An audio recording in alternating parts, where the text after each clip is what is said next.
Hello friends, welcome back to my channel songs to life. எல்லோரும் எப்படி இருக்கீங்க? இன்றைக்கி பார்த்தீங்கன்னா நான் பாவக்காய் பெட்டில் ஷார்ட்ஸ் போட்டிருந்தேன். அதை பார்த்து நிறைய பேர் ஃபுல் ரெசிபி கேட்டிருந்ததுனால நான் இதை ஷேர் பண்ணுறேன். ஸ்கிப் பண்ணாமல் ஃபுல்லாக பாருங்கள். பிட்டில் வந்து மோஸ்ட் ஆஃப் த பிராமின்ஸ் வீட்டில் குக் பண்ணுவாங்க. அந்த பிட்டில் ரெடி பண்ணுறதுக்காக நான் முதல் நாளே வந்து கொண்டக்கல்ல ஊற போட்டு வச்சுருந்தேன். அதில் கொஞ்சம் பருப்பு, கொண்டக்கல்ல, அப்புறம் கொஞ்சம் உப்பு, மஞ்சள் பொடி இதெல்லாம் போட்டு நான் வந்து குக்கரில் ஒரு 3 விசில் வர வரைக்கும் வேக வச்சு எடுத்துக்க போகிறேன். அதுக்கு 2 பாவக்காய் எடுத்திருக்கேன். கட் பண்ணிவிட்டு அதில் உள்ள சீட்ஸ் எல்லாம் நீக்கிட்டு குட்டி குட்டியாக க்யூப்ஸாக கட் பண்ணிவிட்டு நம்ம இதை வந்து வறுக்க போகிறோம்.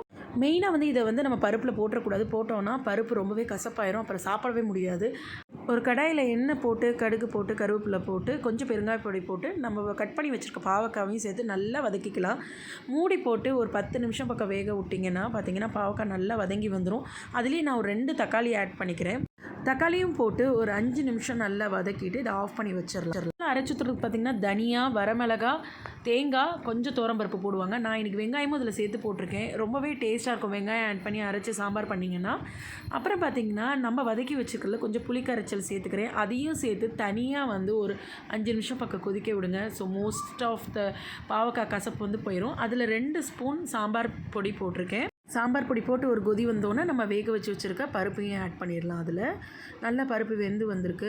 பருப்பை ஆட் பண்ணிவிட்டு நம்ம அரைச்சி வச்சுருந்ததையும் போட்டு ஒரு 5 நிமிஷம் பக்கம் கொதிக்க வச்சா நமக்கு சுவையான பிட்டில் ரெடி ஆயிரும். கண்டிப்பாக வீட்டில் இதை மறக்காமல் ட்ரை பண்ணுங்கள். சுட சுட சாதத்தோடு அதை வச்சு வத்தல் வச்சு சாப்பிட்டிங்கனாலே ரொம்பவே டேஸ்ட்டாக இருக்கும். என்னோடய சேனல் பிடிச்சிருந்தா மறக்காமல் சப்ஸ்கிரைப் பண்ணுங்கள். உங்களோட ஒரு சப்ஸ்கிரிப்ஷன் எனக்கு ரொம்பவே மோட்டிவேஷனாக இருக்கும். தேங்க்ஸ் ஃபார் வாட்சிங்.